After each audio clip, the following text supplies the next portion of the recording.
In this segment, we're going to be talking about lifetime income from SPIAs, DIAs, and annuity riders. We're going to touch on each product and how they can become a huge solution for lifetime income in retirement, all from Tom's book, Paychecks and Playchecks.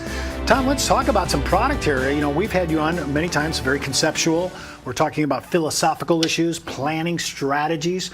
Today we're going to talk about our wheelhouse. You know, basically we're talking about annuities. Now, a lot of time when I bring up single premium immediate annuities, the first gripe is we're in such a low interest rate environment, Steve. Why are you even bringing this product to the table? The returns are so bad.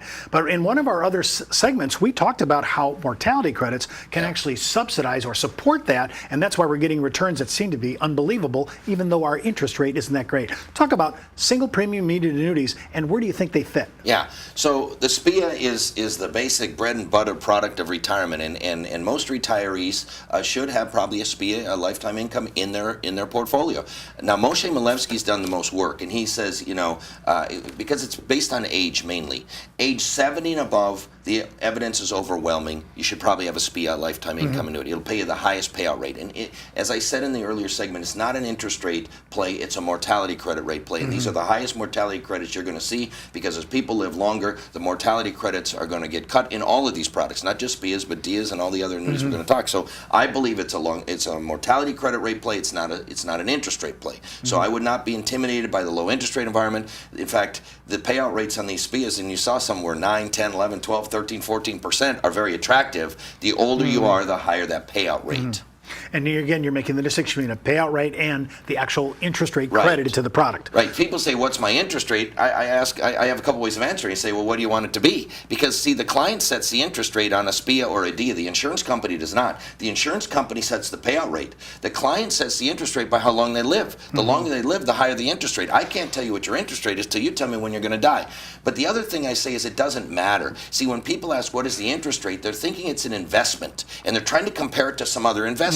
And a SPIA or a DIA is not really an investment. It's a guaranteed paycheck for the rest of your life. No other product can do that. Now, you and I, we always talk in acronyms. We talk about single premium immediate annuity, a SPIA. Right. Now, it's just recently in the last 2 to 3 years that we're really talking fluently about DIAs, deferred income annuities. Right. And now the government's jumped on the bandwagon by using QLACs, qualified longevity annuity contracts, and using DIAs exclusively. Yeah. Talk a little bit about a DIA, because that's new to a lot of our audience. So a deferred income annuity is like a SPIA, like a single premium immediate annuity, but you just don't start it right away. See, a single premium immediate annuity, you have to start within 12 months. This thing you can start within 40 years. You could defer it 40 years or more. And so I will tell you, 100% of my new purchases are going into deferred income annuity. So I bought some that'll start when I'm 60. I bought some that'll start when I'm 65. I bought some that'll start when I'm 70. I bought some that'll start when I'm 75. And the longer you wait and the younger you are, the higher your payout.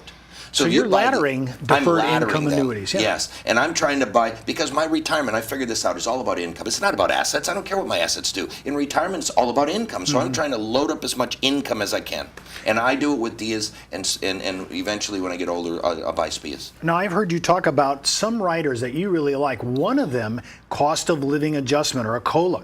How important is that, if you're going to use a SPIA or a DIA, to use a inflationary rider like a COLA? Yeah, so math and science supports the use of cost of living riders. You should get increasing income. Now, on some of my purchases I buy it, and some of my purchases I don't, and I'll tell you why. When you put on a COLA rider, what happens is your initial income is lower, and then it grows over time. Well, you know what? I want to have more income actually between 60 and 80. I don't necessarily want to have a bunch of income when I'm 110. I want to have income in my go-go years, and we'll talk about the go-go years in another session. But I want to have more income when I'm younger in retirement. That's me. Now, I want income for the rest of my life. I do have some inflation protection, so my income will rise over. I don't want to minimize that. But not 100% of my purchases go into inflation-protected SPIAs or DIAs, because I want some more income in younger in retirement. But that's just me. Now, I know a lot of people always, especially married couples, should I do this single or should I do a joint annuity, whether it's SPIA or DIA? Yeah. You're thinking? I think in most cases they should do joint, because you could even say one's healthy, one's not healthy. If you put it all on the healthy person, that person gets hit by a car, then the other one doesn't have anything. So for most married couples, I think joint is best, unless there's an extenuating circumstance. Now, Tom, a lot of people are in love with lifetime income they can't outlive. Is there any real reason, though, to kind of look at sometimes period certain? terms like 10 or 20 years. Yes, I've done that even in mine, where I bought some income just for a 15 or 20-year period between 60 and 80, because I'm trying to plus up my income so I can go travel and cruise and do all the things I want to do in retirement, and you typically do that young in retirement. Well, for more information